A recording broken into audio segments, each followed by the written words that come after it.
Some welcoming words. Provide some welcoming words and opening remarks on behalf of the World Adaptation Science Programme, the WASP. My name is Martin Capel. I am the head of the Thematic Scientific Assessments Unit at the United Nations Environment Programme. I'm also the head of the Secretariat of the World Adaptation Science Programme.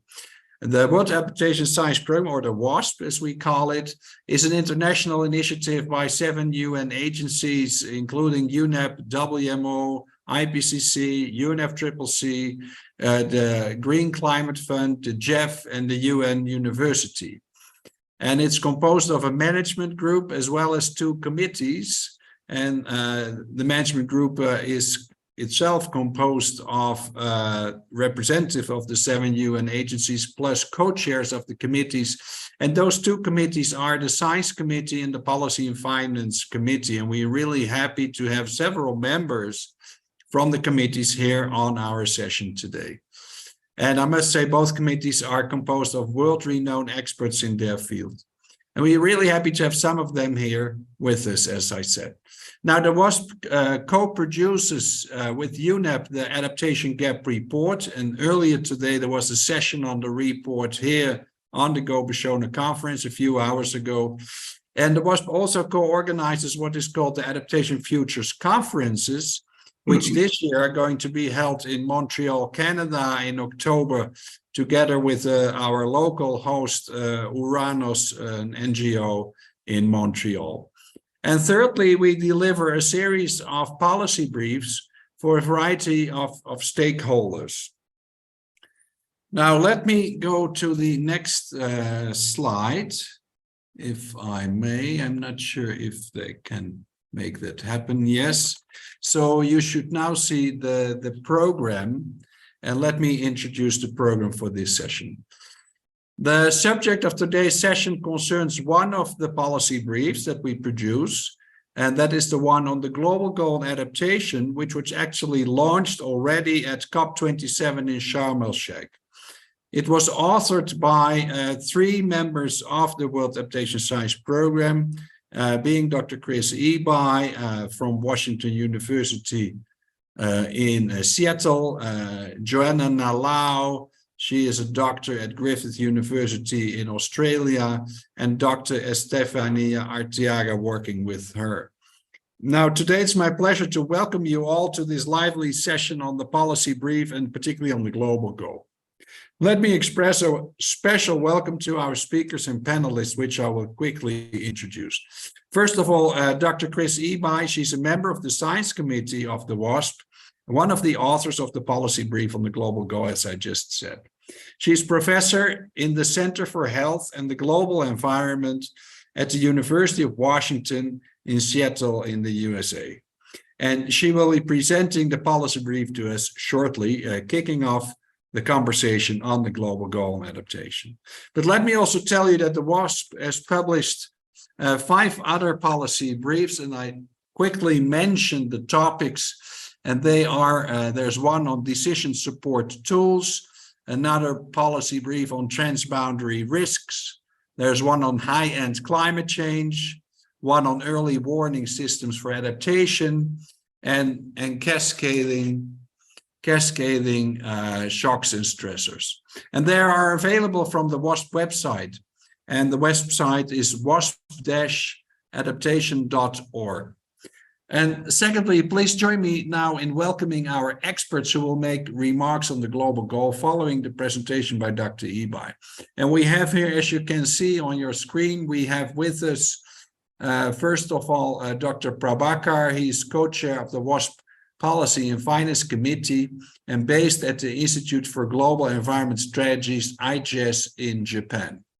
I also would like to welcome Dr. Riyanti Jalante, and she is the chair of the Scientific Committee of International Research on Disaster Risks, IRDR, based in Jakarta. We are also expecting to have with us shortly, hopefully, Dr. Anand Partwatan. He is co-chair of the WASP for the Science Committee and professor at the University of Maryland in the US. So kindly let me thank you all up front, our speakers and panelists, for your participation and contributions. We look forward to a great session, including a good Q&A, questions and answer session with the panelists and the participants. So huge welcome to all. And now please let me ask if Dr. Ebi, Professor Chris Ebi, if she is available, because we know she's on the road. She is available already to start presenting the policy brief on the global goal on adaptation that the WASP has recently published. Chris, let me ask if you are ready to present, if you have parked your car in your case. Thank you very much, Martin. And I'm delayed because of an accident, but I've got about 3 minutes. So if there were some other comments you'd like to make for 3 minutes, in 3 minutes, I will be parked. Yeah, yes, of course. Let me say a few words more on the World Adaptation Science Programme, which is quite an interesting program. As I said, it is composed of experts, both in science as well as in policy and finance and practice, I should say, from around the world. They are representing all global regions, global south, global north. We have quite a good gender balance, I would say, across our teams. A lot of female experts, which we are very happy about, ensuring that inclusion and diversity. And right now, this program, which actually is a kind of think tank, it's a small program, I must say. If you compare with the brothers and sisters of the same program, you know, there is the World Climate Research Program. There is the GCOS on climate services. There are all kinds of other related programs under, you know, the formal, I would say, a General Council resolution of the WMO, the World Meteorological Organization. So we are a bit of a smaller brother or sister, but we're more kind of think tank, and we focus on, or we're going to focus, I must say, on a number of top priorities this and next year, which has been identified by the 7 UN agencies and the co-chairs over the past year. And these are, first of all, the global goal, about which we will talk today. Secondly, adaptation effectiveness, which is a key topic, and colleagues of us can talk about it. It's about metrics, how to measure effectiveness of adaptation, you know, of adaptation action, implementation of actions, and so forth. And then thirdly, loss and damage is the other high priority currently on our agenda. And this also is important in view of the adoption of the fund, or the idea to set up a fund for loss and damage that was decided upon by member states at COP27 in Sharm el-Sheikh last year. So these are kind of top 3 priorities for the WASP, and the committees are now getting organized to set up so-called working groups, which will be cross-cutting and will include members from both committees. But I must say, and this is interesting for participants here on the call, we will be broader than just, you know, formal members of the WASP committees. We will allow for inclusion of, we could say, affiliated members or observers from other agencies or individuals around the world who can bring expertise and contribute to the work of these working groups that are just being set up now. And they will, you know, build from experiences like from the World Climate Research Programme, IPCC working groups, because we also have quite a number of IPCC members or working group members, I would say, on our WASP committees, which we are very happy about.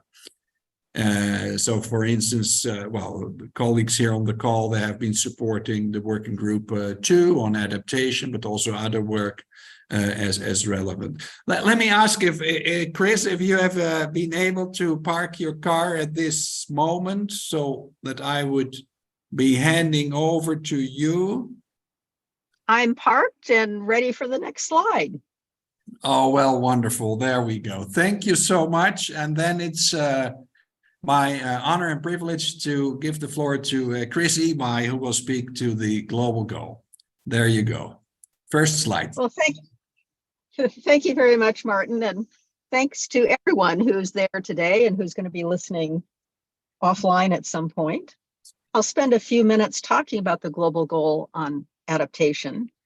I'm going to focus on the mandate for the GGA and make a few remarks about potential ways it could be operationalized. Next slide, please. As you know, or you may know, there is a 2-year Glasgow Sharm el-Sheikh work program around the global goal. It was established in CMA 3. And the areas of focus are shown on the slide: enabling implementation of the Paris Agreement. And we're going to focus today on the second, which is enhancing understanding of the global goal on adaptation. But it's also within the context of looking at what's going on with the global stocktake, enhancing national planning and implementation of adaptation actions, ensuring better communication of adaptation priorities and needs, facilitating the monitoring and evaluation of adaptation. Martin, you just spoke about that.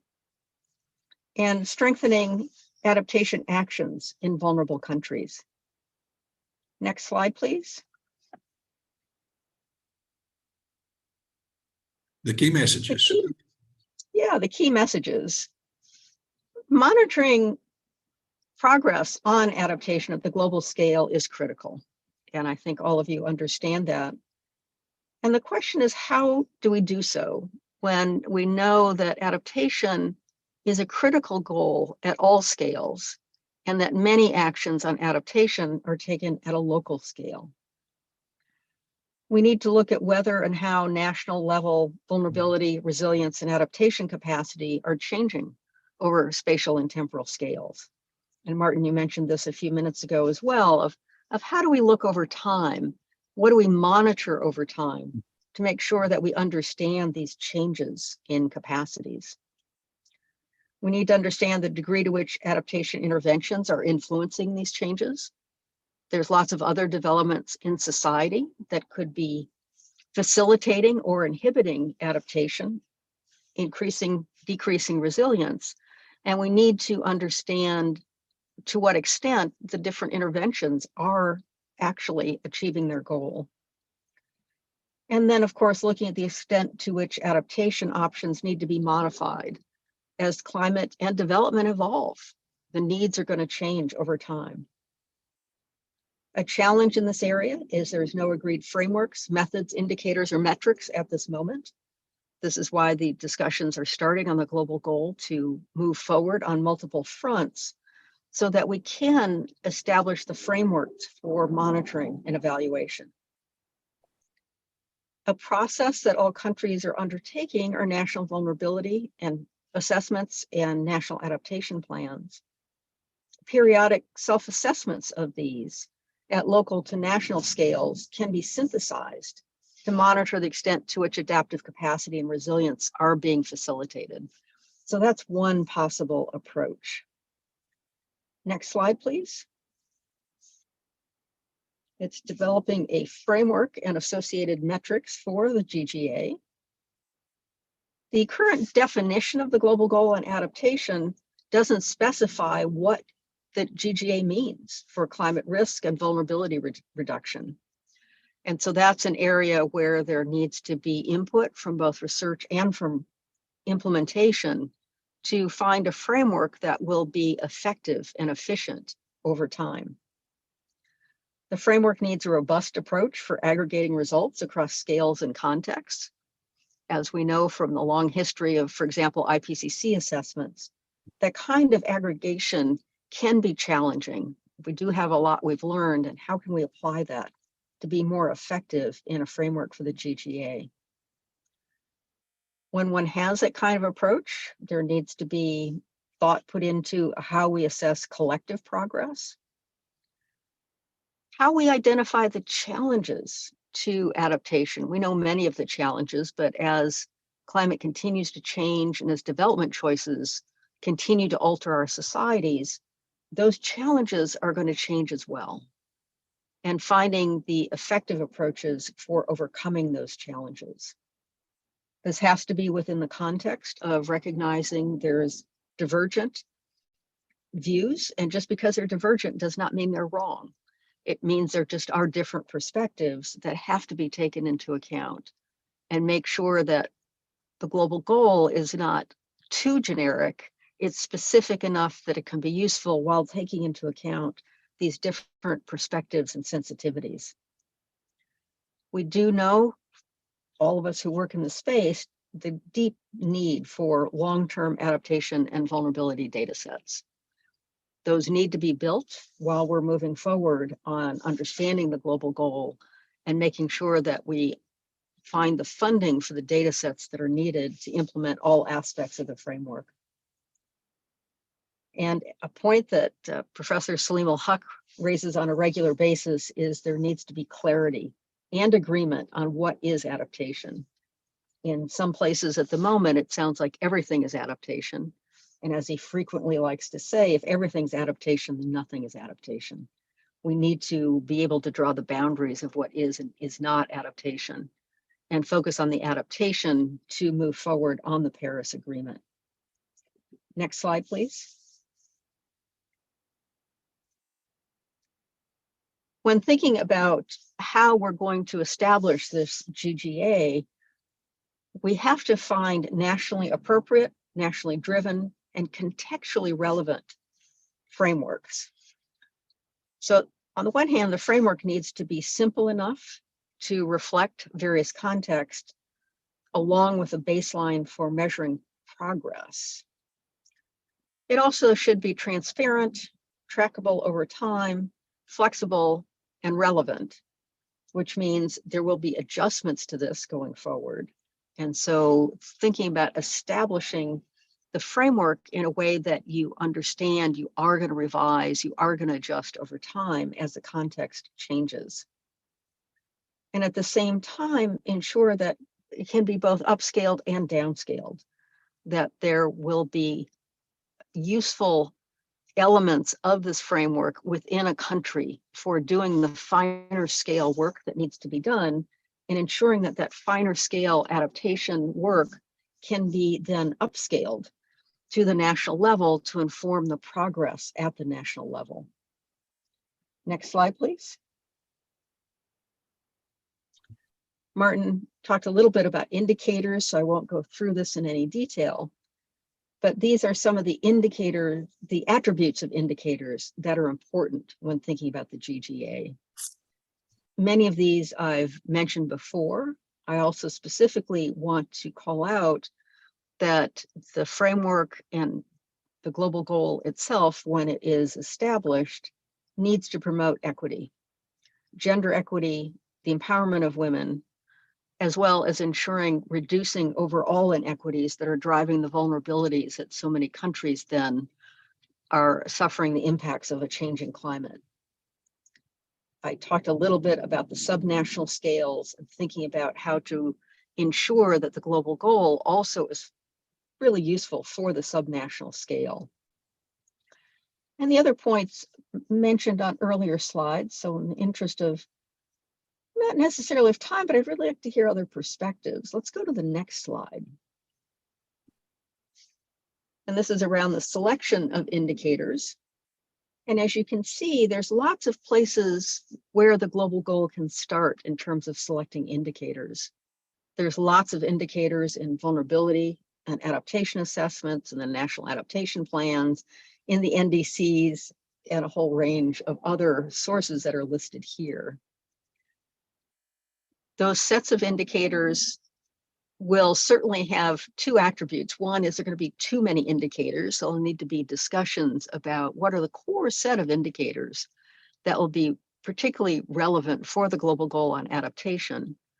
The core set is not meant to limit what national governments decide to monitor, but to make sure that there's a core set that can be compared with other countries and compared over time. But at the same time, there's going to be gaps, and understanding those gaps and finding useful indicators that can be used to fill those particular gaps. Monitoring, evaluation, and learning can be used to inform scaling up of adaptation. And there will undoubtedly need to be guidelines on selecting and implementing indicators, as well as funding for any data that needs to be collected. Next slide, please. This shows some of the thoughts around selected data sources and approaches. The NAPs are particularly relevant for monitoring and reporting. And there's a series of knowledge platforms that can be used for data and looking at different approaches. You heard earlier today about the adaptation gap reports. You're familiar, of course, with IPCC assessment reports. And we've got a few others listed, including the Lancet Countdown, that is monitoring a set of indicators around climate change and health. Next slide, please. There was a technical report on the Global Goal on Adaptation published last year before COP27 in Sharm el-Sheikh. This is just the first page of it. And so this is a resource for you if you would like to look in more detail into this technical report and have further understanding of some of the points that I made. Next slide, please. In summary, there's going to be a number of steps required to operationalize the Global Goal on Adaptation. Defining indicators, approaches, targets, and metrics that will then inform the framework that's used. Guidelines are going to be needed to enable comparability and ensure at the same time some simplicity and that the context, specificness is taken into account.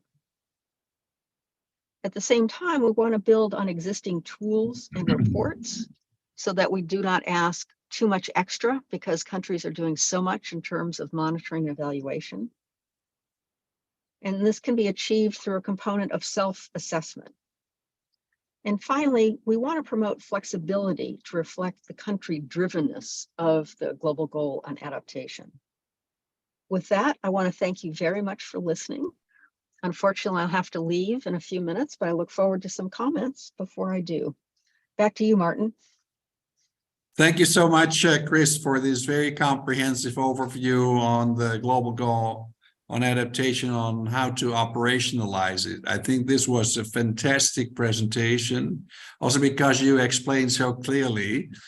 So I think this is a great learning exercise also for everyone not so familiar with the topic. And I appreciate it very much, Chris. And we understand you will need to leave the session shortly, but perhaps we can get some comments in the meantime, also from three of our colleagues here on the panel. And I'm very happy to inform that Professor Dr. Anand Partwatan is with us. He informed me he has been able to join and he has been made a panelist here. He is the co-chair of the WASP Science Committee, and he is also based at the University of Maryland in the USA. So I would like to ask Anand if you are available and ready to share your remarks on the Global Goal on Adaptation and the work that we just heard about from Chris on the policy brief and related affairs. So I would like to give you the floor, if that's possible, Anand, and then following, I will give the floor to Dr. Prabhakar and then to Dr. Rianti Jalanta. So I think I would stop sharing my screen now that we can see everyone well. So with that, Anand, the floor is yours, please. Yes, thank you very much, Martin. And again, a very good morning, good afternoon, and good evening to folks here. I just wanted to, since Chris will have to jump off in a couple of minutes, I just wanted to see if there were perhaps any specific questions directed to Chris that she might want to respond to, and then I'm happy to provide a few remarks. So just wanted to see if any participants had any quick questions they wanted to raise, taking advantage of Chris's presence here. Thank you, Anand. And I don't see right now a question yet in the question box or the chat box. But I see we have some great colleagues here attending. I see Professor Salim Hook, Camilla Donati, Tantam Lee, Habib, Sagib, Shauli, Caroline. And it would be, I would be in a position here to make you a speaker, and then you could make your or ask your question, particularly to Chris Ebai. She's leaving shortly, as recommended by Anand at this point. If you have other questions or comments, then you would have later a moment to contribute to the discussion. So if any one of the attendees would like to take the floor, raise your hands and let us know if you want to speak directly to Dr. Chris Ebai at this point. I see Tam Lee, you are raising your hand, so I will unmute you. I hope that works. I think yes, that Prabhakar's hand was up first. Maybe I don't want to steal his turn. That's okay.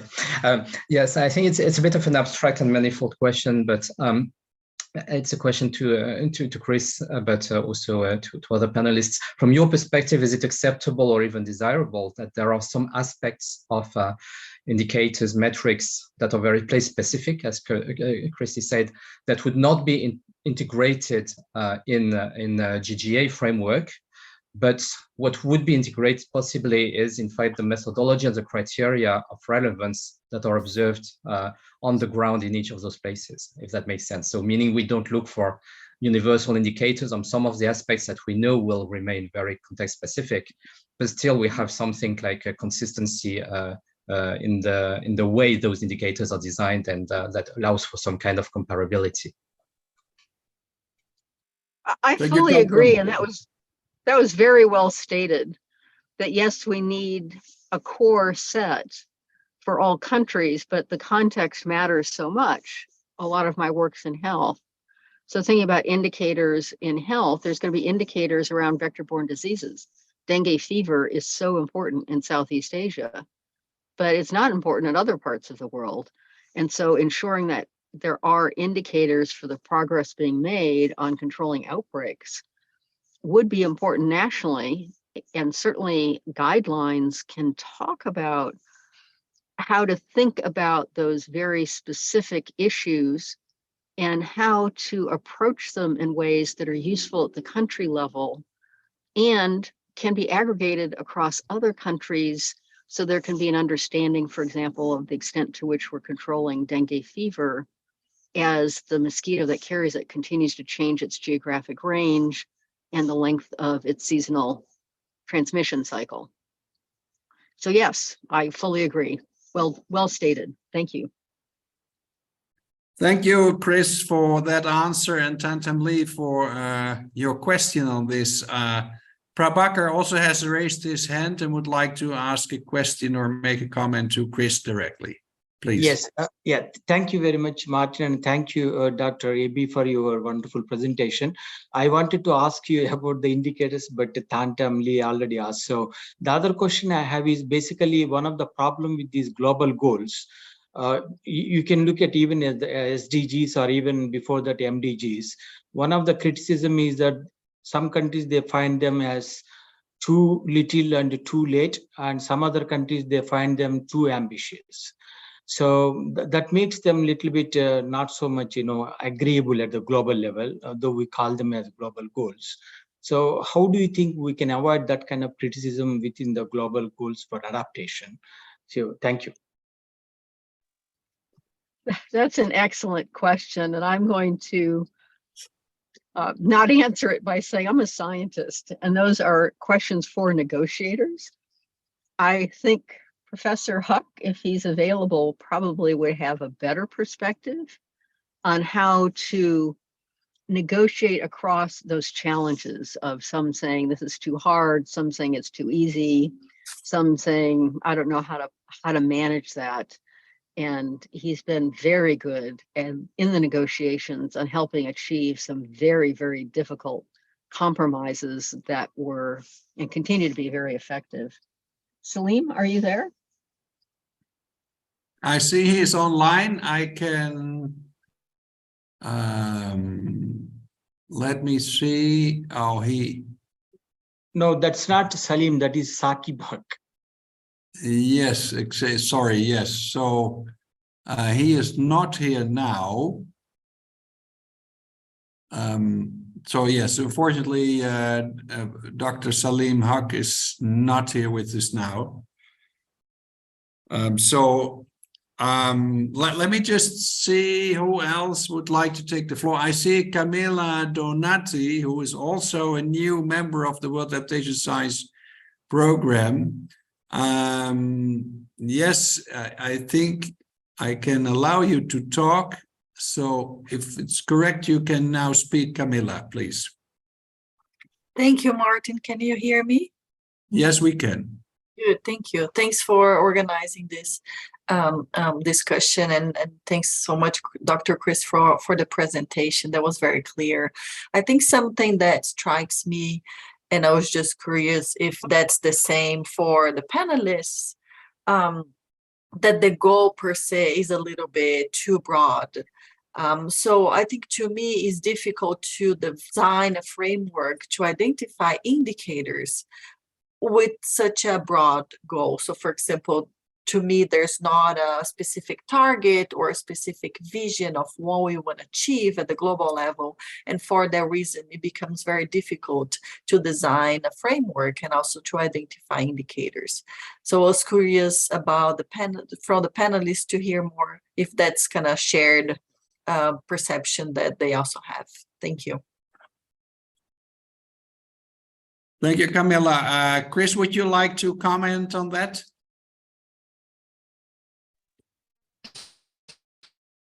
Thank you. It is a question. It's what everybody's been struggling with. Is and it's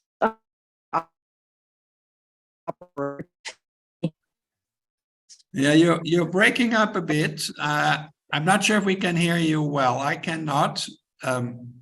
You're breaking up. Are you still with us, my Chris? apologies. Okay, go ahead. Yes. With the goal is ambitious.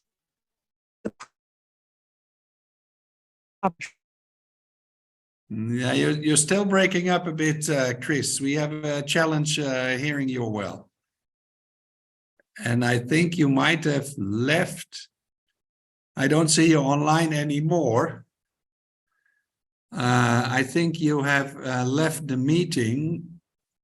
So it seems your connection is not really good. Perhaps, well, you cannot hear us now. But so I hope she will be back soon, Chris Ebi.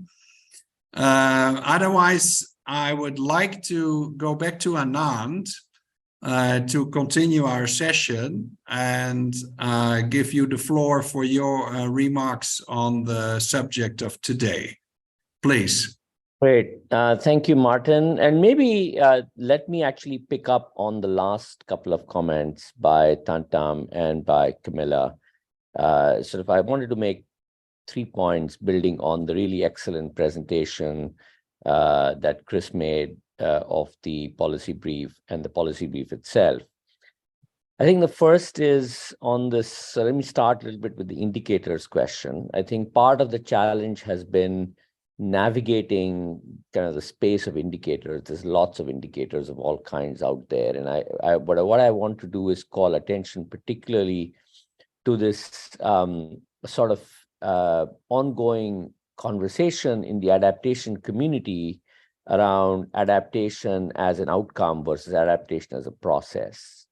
That is, if you think about adaptation as a process where we are undertaking adaptation actions with a view to reducing our vulnerability or increasing resilience, that automatically then shifts the focus from outcome-related targets, which are extremely varied and dependent on the circumstances and so on, to more trying to understand process outcomes, not so much final outcomes, but process outcomes. And here I think we might actually have a little bit more ability to identify characteristics and metrics and then indicators for those characteristics that have a degree of, I wouldn't say necessarily aggregation, but certainly comparability. Because we know that many things that, regardless of, whether you're a developed country or a developing country, whether, regardless of that, there are some common elements or common characteristics that are often part of adaptation actions. There is an element of being able to assess your risks and vulnerabilities, so sort of the whole question of assessment. There is the aspect of planning and mainstreaming. There is the aspects related to the mobilization and delivery of finance, the right kinds of finance. There's a whole set of issues around implementation processes, which include stakeholder engagement, sort of user-driven, locally led adaptation. For example, we have the principles for locally led adaptation, which have been very successful. So we do have some understanding of what some of these core underlying characteristics or process elements are of adaptation actions. And those, to some extent, we are able to capture. The indicators may be more qualitative than quantitative. They may, as Chris said, involve an element of self-assessment, not necessarily something that is captured in standardized data sets. But nonetheless, they are ways for us to think about in a more structured way about the adaptation process and identify sort of how we are doing, whether we are on the right track, and what kind of progress is being made. So I do think that there is a sort of way forward with a focus on process outcomes and process indicators. This is something that we have explored in the context of the Race to Resilience. So I work quite closely with the Race to Resilience, which, as many of you would know, is kind of the non-state counterpart to what happens in the UNFCCC process. So the global goal and the GLASS work program that Chris mentioned are obviously coming out of the Framework Convention and the negotiation process, which is country-led and party-driven. But the counterpart to that is, of course, the actions by other actors, including non-state actors and civil society, which is something the Race to Resilience has been working with. And in the Race to Resilience, we have tried to identify a set of resilience attributes and encourage initiatives in the Race to Resilience to also start looking at those resilience attributes, which are really, in a sense, process attributes. That was kind of my first point. The second point I wanted to leave everyone with is, I think, which connects also to something that Chris raised, which is the idea of a framework. And in some ways, I think one of the main contributions, in my view, that the WASP policy brief makes is actually trying to move the conversation from trying to renegotiate the goal, because we do have a goal. There is a global goal on adaptation in the Paris Agreement. It may be somewhat vague and ill-defined, but in some ways that may actually be a virtue rather than a drawback, because it leaves a great deal of flexibility and allows us to have a more country-driven bottom-up approach in kind of defining how we want to operationalize this in practice. So I think one of the contributions that the policy brief makes is trying to shift the focus towards the operationalization question. Okay, we have a global goal, but how do we now really use that in whatever form it takes in the Paris Agreement, but keep the focus on action? How do we use it to really drive and accelerate action? Because at the end of the day, that is, I think, the central challenge that we face, is we need to accelerate and scale up adaptation actions. And there, I think this focus on operationalization and this framework becomes a useful step forward, because we're saying we have a global goal on adaptation, but what is adaptation? Can we unpack this concept of adaptation in a bit of detail that then allows us to start looking at questions of adequacy, effectiveness, or tracking progress? And I think movement forward on this framework, which hopefully will happen in the remainder of this year under this GLASS work program, that was actually part of the outcome decision, cover decision at COP27, I believe will be a good step forward. And I think in that respect, the policy brief makes some very useful suggestions on what this framework might look like, what might be elements, if you wanted to unpack adaptation, what might some of those elements be, which might actually be, again, common across many different countries, whether developing, this from the south or the north, as things that have to be done in order for us to advance adaptation. So that, I think, is where I wanted to sort of draw attention to as a key contribution of the policy goal. So with that, let me hand the floor back to Martin, and thank you very much for this opportunity to share a few thoughts. Thank you so much, Anand, for those very pertinent points that you have raised and that trigger further discussions. I would like to give the floor now to Dr. Prabhakar. He is co-chair of the WASP Policy and Finance Committee at IHS in Japan, and following, I will give the floor to Dr. Rianti Jalante. So Prabhakar, please, the floor is yours for your remarks, please. Yeah. Thank you very much, Martin. And also thanks to Professor Anand for very focused remarks.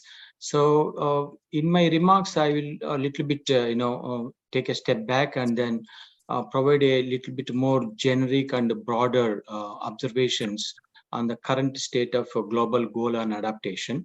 So as Professor Anand, he claims that we already have a global goal as prescribed in the Paris Agreement, but it is very vague, and hence it is not able to guide the adaptation or even reach the ultimate goal of enhancing the adaptation globally.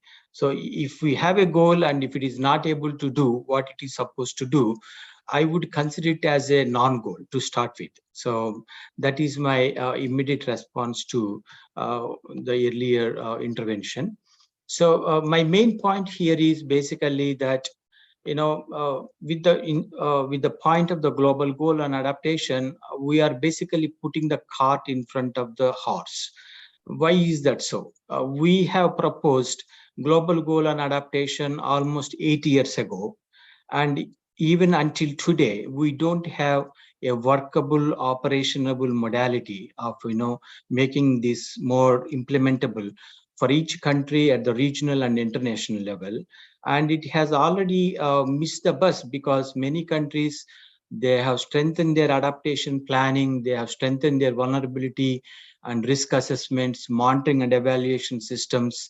There's a lot of progress. So now the global goal and adaptation has missed the bus to influence all this process, to provide a direction to them, which was ultimately the larger objective of having a global goal and adaptation. And we missed that particular bus already, and probably by 8 years. However, having said that, we are not completely at lost because we have certain guidance from Paris Agreement, and also that the countries have already made a good progress in many areas that I have listed. Probably it's a kind of blessing in disguise. And now we can claim that we can have much more strengthened global goal and adaptation in a bottom-up approach manner, because we have so many progresses made in areas of vulnerability risk assessments, monitoring and evaluation, and so forth. So that's the second point. Basically, we should look at a global goal and an adaptation in a much more bottom-up manner, rather than having a global goal first and then hoping that it will influence national, subnational, and regional activities. So that bus, we already missed it.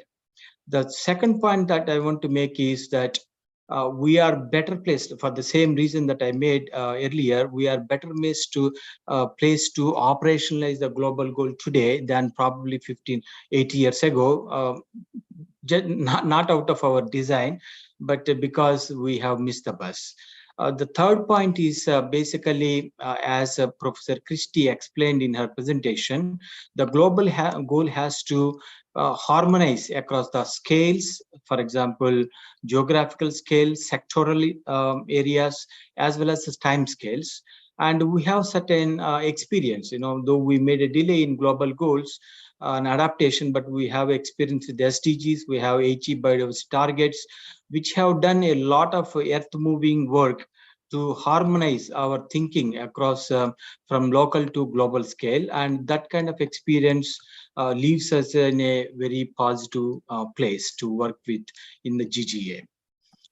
The next point I would like to make is we need to make global goals build upon already the national goals or national activities that are taking place in the form of monitoring, evaluation, or adaptation plans, or NOPs, or whatever.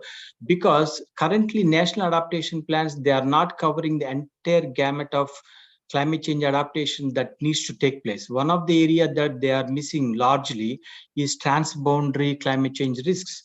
And many of these transboundary climate change risks are beyond the purview of any individual nation. That's why we are proposing that there is a need for regional adaptation planning, regional cooperation, and regional frameworks to strengthen and fill these gaps. And I hope that having a global goal operationalized will enhance this regional cooperation in adaptation and bridge and strengthen our ability to address the transboundary climate change issues. Further, we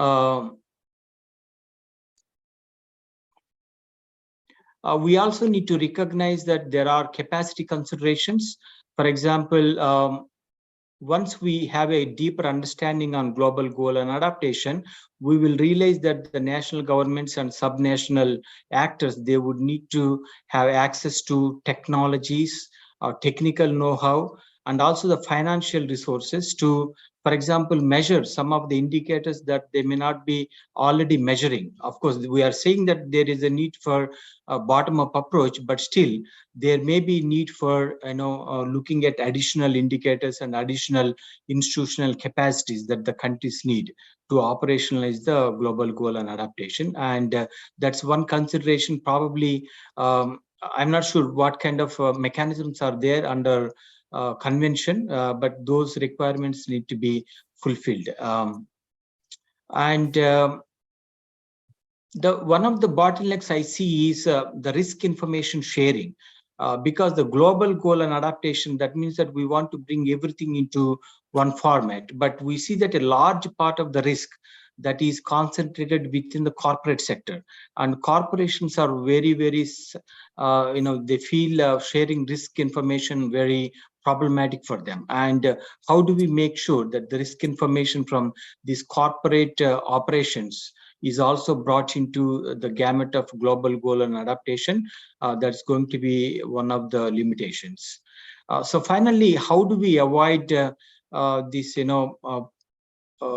the question of global goal and adaptation becoming either too ambitious or too little too late?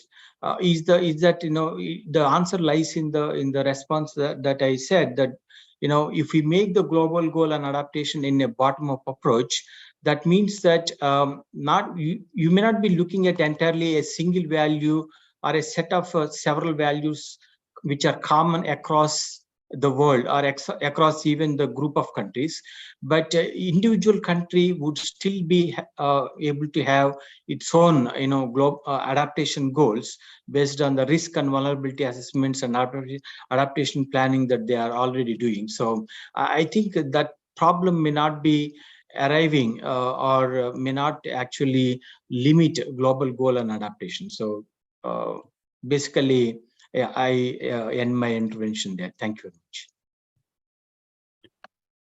Thank you so much, Prabhakar. Really appreciate your comments. Before we take further questions, I would like to give the floor to our special guest here, Dr. Rianti Jalanti. We are really happy to have you. We are thankful for your time. We know it's also late in your city in Jakarta. You are the chair of the Scientific Committee of International Research on Disaster Risks, IRDR, and we are privileged to have you here. I would like to give you the floor now, and apologies for the delay in timings here, but please address your comments and share with us your remarks. Yes. Thank you very much. Of course, I would like to use this opportunity to thank WASP to allow me to share my insights on the implementation or potential implementation and how we can come to consider, implement, discuss frameworks, indicators, and so on. I would organize my thought based on the key messages from the policy brief on global goal on adaptation, particularly sharing my perspective as policymakers at the moment on the implementation of Paris Agreement on climate change, but also taking reference from the Sendai framework for disaster risk reduction. Of course, within the context of where I'm at the moment in Indonesia, Southeast Asia at large, we always like to propose or champion that disaster risk reduction is the first line of defense for climate change. So integration of disaster risk reduction and climate change adaptation is important. So I will then highlight my responses from sharing the experience on our efforts in disaster risk reduction, which then can inform some of the strategies for climate change adaptation. So on the first key message here of the policy brief about this global goal of adaptation, that is to enhance adaptive capacity, strengthen resilience and vulnerability, and highlighting these words, ensuring adequate adaptation response in the context of temperature goal. So taking the perspective from, say, Indonesia, Southeast Asia as the regions, I would argue that governments and policymakers have embraced these concepts of resilience and vulnerability.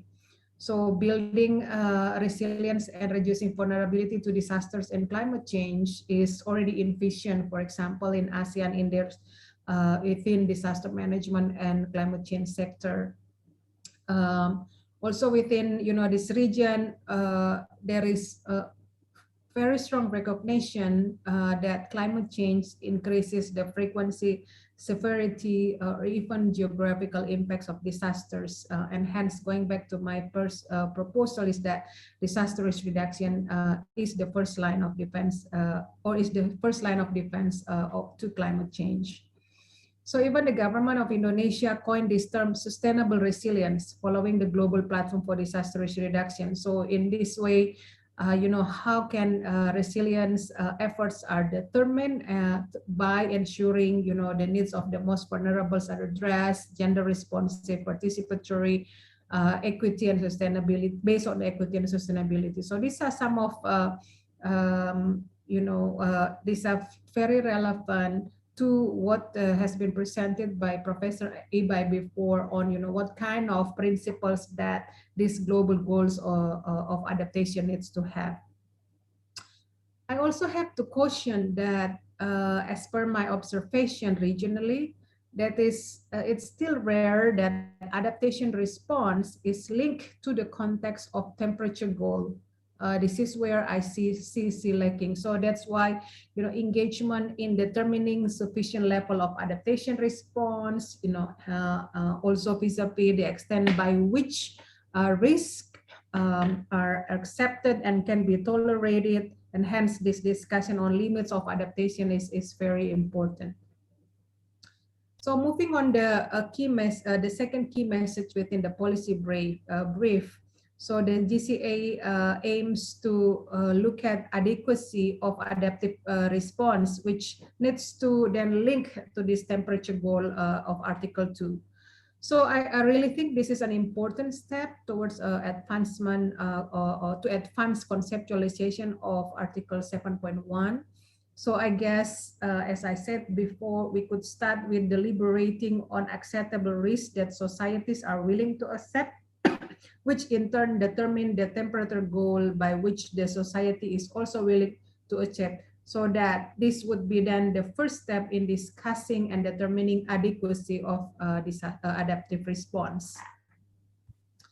Then on the third key message of the policy brief, operationalizing this GCA requires collective efforts from global and subnational level of governance. So I really support having collective efforts from global to subnational level of governance. I would, however, highlight the role of regional organizations, as mentioned before by Dr. Prabhakar. We know that risks are increasingly cross-boundary, and also some of the adaptation activities or risk reduction activities needs to be effectively implemented at the regional level.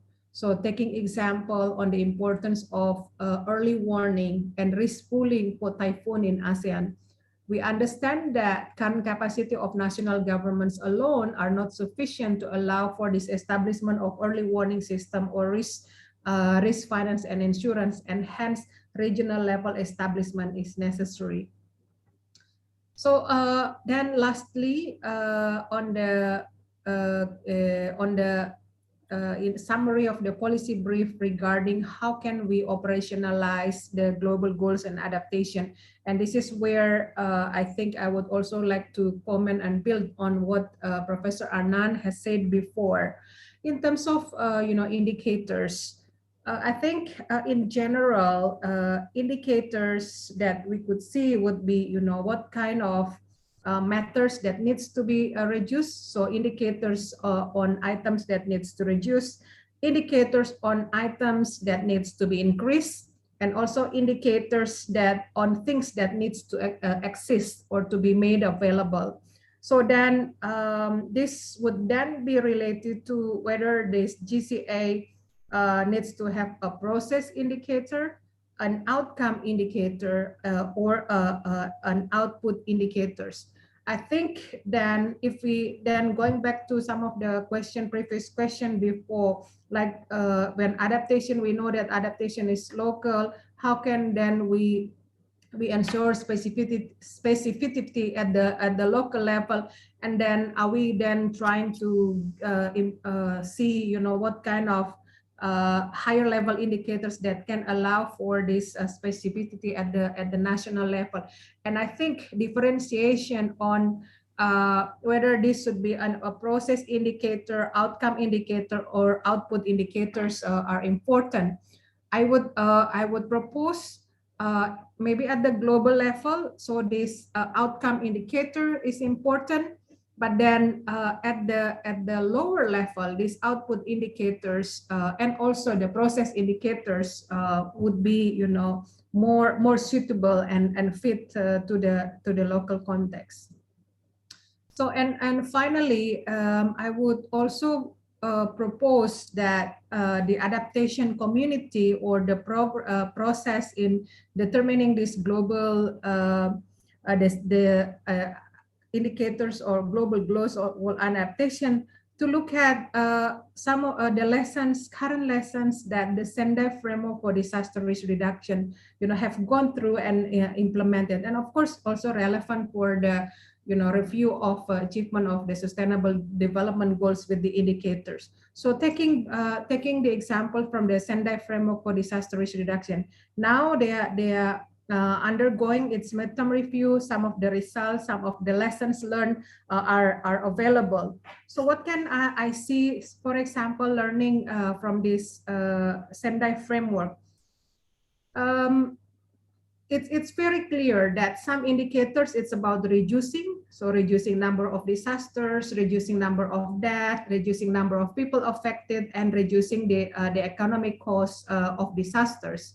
So it's very clear that it's an output indicators.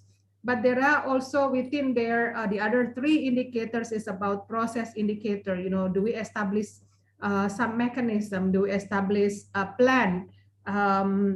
which then this process indicator may be quite an outputs indicator also may be relevant at certain levels, so subnational level, even at the local level. And also from this midterm review of Sendai framework, there are lessons that have been shared on in choosing specific proxies for indicators, whether it's a process indicators, outcome indicators, or output indicators. Also lessons in terms of decision making in data scarce environment. When disasters, when data are limited, the exchange of data is very difficult. How can then you decide whether certain we are able to reduce death and so on.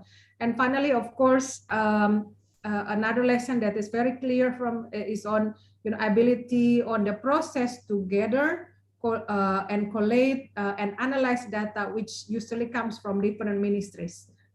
This is a big issue at the national level, let alone, of course, at the subnational level.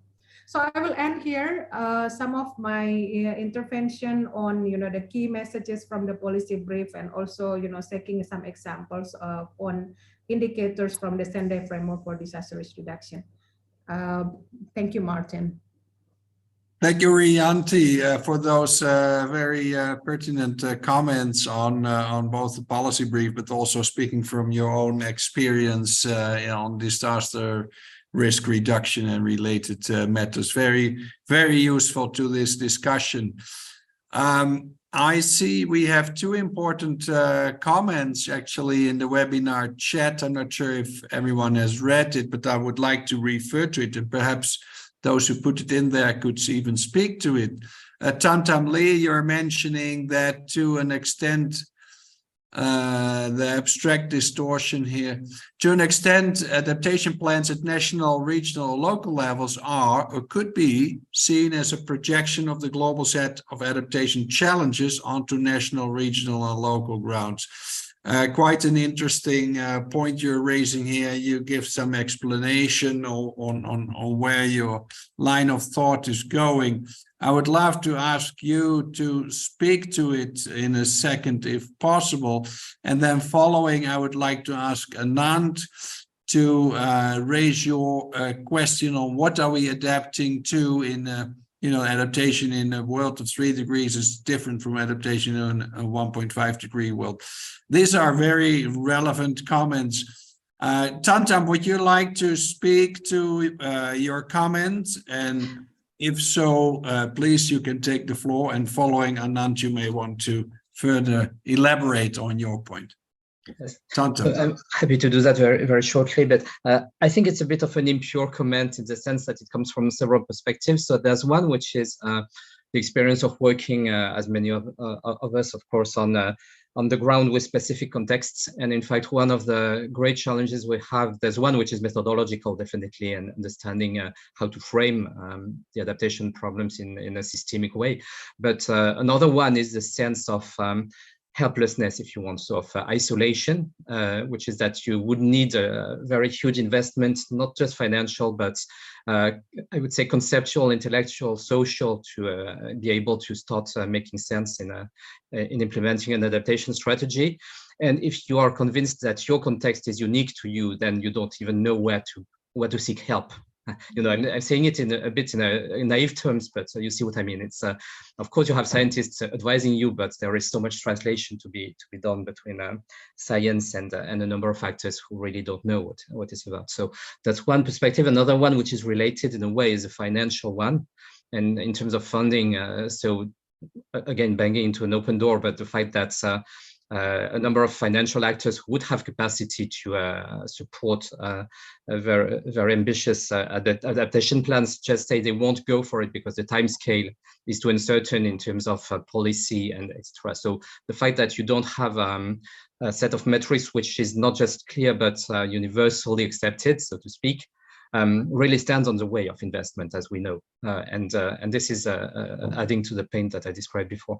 So I think the point was really to say, and that I think from what I understand really resonates with remarks from Professor Padwardhan, is that if you consider that yes, the context is specific, but not every challenge is independent from what happens in the next country or the next region.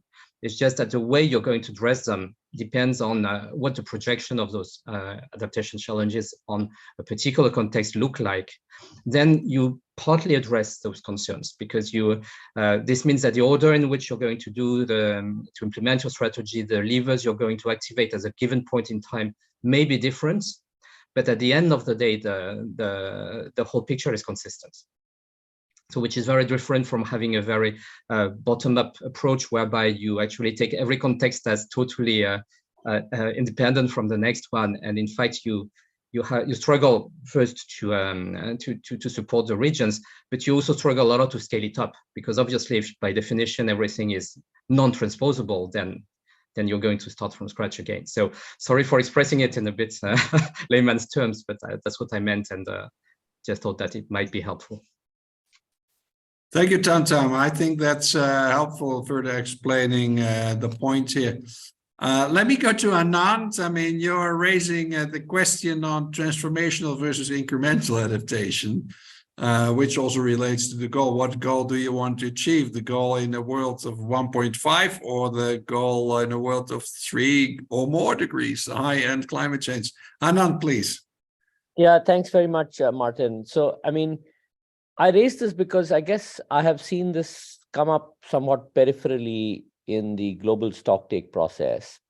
Because, for example, if you look at the global stocktake process, and one of the elements of 7.14c is in the global stocktake is, of course, adequacy and effectiveness. And which raises the question that if you want to start looking at issues of adequacy and effectiveness, it obviously is a question of, you know, in what sense, right? To what are we adapting to? And I think this is where I was, you know, I'm hoping that, for example, in the AR7 and in future assessments in the IPCC, we really start exploring much more in depth this question of, you know, what are we adapting to, and how does adaptation look differently in different futures? I mean, clearly a 3-degree world will look very different in terms of the climate. Will also look very different in terms of the underlying socioeconomic systems that give rise to such a world, right? And so obviously this has some implications both on the risks, but also on potentially our capacity or what we can do in terms of adaptation actions. So that was just sort of something that I wanted to flag. I don't see that come up as much of this question of what we are adapting to. We know it's important, but it doesn't seem to surface very directly. The other point I did want to raise, and this goes back a little bit to what also Tantam had raised in terms of, you know, I think he posed it a very nice framing, which is what's at the global level, what's at the local level, and how do these two connect with each other? Because we often tend to think of adaptation as entirely local. And locally led adaptation is important, but adaptation is not only about the actions at the local level of communities and households. There is a lot that has to be done both at the national level, but also collectively. So if you think about, okay, what does collective action? I mean, we have often in the UNFCCC process devolved everything to countries. And so the only thing that collectively we do is focus on things like means of implementation or the mobilization of finance, for example. But where will we need collective action? And so here I want to call out, Martin, you mentioned amongst the WASP Science for Policy briefs, one of the briefs you mentioned was on cascading and systemic risks. And it is quite possible that especially in the case of climate change, and especially if we're looking at, exceeding our Paris targets, we are likely to see a lot more examples of systemic risks or even cascading risks that are not limited by, the jurisdiction of a country, that might require a global or even regional collective action. And I think this is an aspect that I really don't see has either been fully examined in the negotiation process, or even to some extent in science. What does it mean? How do we think of global or regional collective actions? Will this be mediated by the UNFCCC? Will it be devolved in some other way? What are our institutional structures that allow us to look at responding to more systemic or cascading or transboundary risks? So I did want to flag this other point. Thank you. Thank you, Anand, for those additional comments. I see we have a question from Sakib Hook, which I will give the floor. I think you should unmute yourself. Yes, go ahead, Sakib, please. Thank you, Martin. My name is Sakib Haq. I'm the Assistant Director at ICCAT. So firstly, I'd like to just thank the organizers and the audience for having such an interesting session today as part of the Gobeshana conference. Again, I speak from Bangladesh, where it's middle of the night. So I know me and my colleagues are pulling an all-nighter for this, but it's also quite an odd time for a lot of you in where your respective places. So thank you for taking the effort and the time. I think maybe building on Mr. Anand's point just now in terms of looking at it in collective terms, as well as sort of the local cooperatives and collaborative manners for locally led adaptation.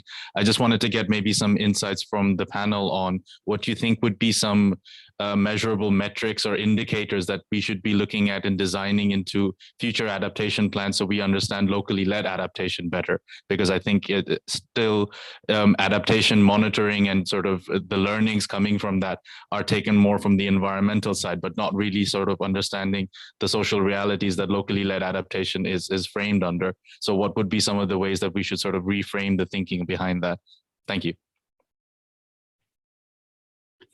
Thank you, Sakib. Let me see who would like to take the floor to react to the comments made by Sakib.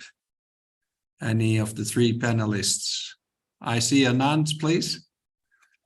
Yeah, thanks very much, Sakib. Really good question. I mean, my own take on this is, sort of actions are, of course, locally led and locally led action, because there is sort of actions at multiple levels. But I think there is where the role of subnational, national, or even global actors comes is in providing the right enabling conditions that actually enable locally led action. Because in some ways, if you, for example, look at adaptation finance, there's lots of challenges with that actually flowing down to that local level.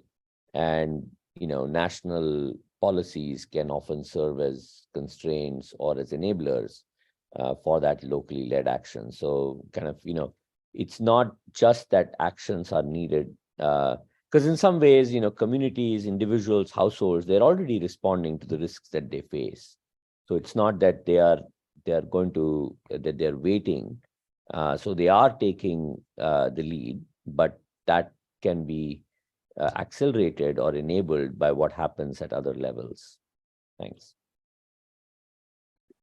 Thank you, Anand. Let me ask if Prabhakar or Rianti, you would also like to react to this point by Sakib, or if you want to make other remarks. Yeah, Prabhakar, please. Yeah, thank you for that question. I used to think like you that, there should be a national level plan first, and then, the subnational plans will derive from the national plan and things like that.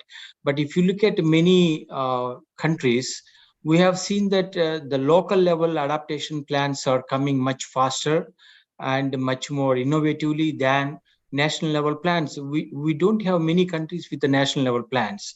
And what it tells is that probably, there is a lot of experience already at the local level, and not necessarily need to be really mathematically connected to the national level adaptation planning. So that's what I would like to say. Thank you. Thank you. Rianti, please, you have the floor. Yes, thank you very much on the question on, how do we view this different scale of adaptation. I have highlighted before that with these indicators, we will have process indicators, outcomes indicators, and outputs indicators. So this process indicators is very much about action that are done at that particular level, at that particular scale. And of course, how then these process indicators then eventuate to be, something that becomes an outputs indicator, and outcomes indicators would be really differ at different level. Another issue that I see, working at the regional level now is that the activities at the national level does not then necessarily becomes, the outputs or the process at the regional level. So, activities, progress, outputs at one level, it may not then becomes, what in bigger terms at that higher level. So at the ASEAN regional level, it's not the sum of the 10 progress of the 10 AMS, and equally I would see what's going on at the local level might not necessarily become the kind of goals that we would measure at the national levels, and hence some differentiation on what kind of indicators that we would look at the local level. And of course, this is where then discussion of why do we want to adapt and what we are adapting to, it's very important, so that determination on what kind of indicators, whether it's a process indicators, outcome or outputs indicators, that we would prioritize at the local level will be important. Thank you. Thank you so much, Rianti. I am asking here in the chat box if anyone has any further questions or remarks, both on the side of the panel, but in particular also from the attendees, from Camilla, Sakib, Tantam, Habib, Ademola, or Shauli Akhtar. If you would like to take the floor and make some comments now, this is your moment, because we are getting close to finalizing this session, which is the last session for the day in the Gobashona conference, which is still ongoing. I don't see any question or comment coming from the attendees. Let me ask if any of the three panelists would like to take the floor for final remarks, if any. Not sure. I mean, lots of remarks have been made, lots of comments, lots of points have been raised. I think it was an extremely rich discussion. I'm impressed by it, and I can tell you that I myself will watch it again, because as a moderator, you coordinate, but not necessarily you can easily pick up on the richness of the comments. We will do so. But I will actually share in our teams that it's really fantastic to be in this session, and that everyone should watch this recording. We know there were not so many attendees. It has to do mostly with the timing, which only for the Western Hemisphere, the Americas, I would say, is actually quite good timing.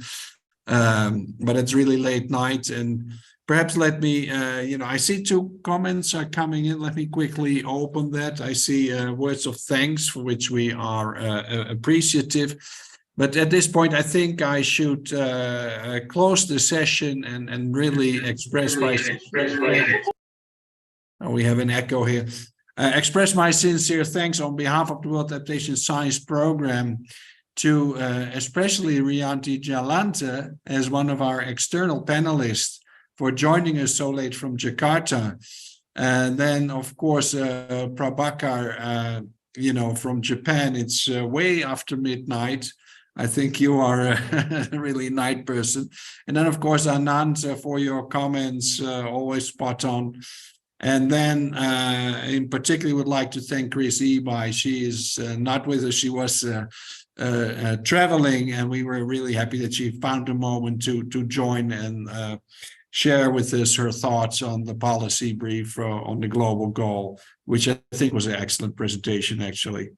I see, Mazabin, you have your hand up. You would like to make a final comment?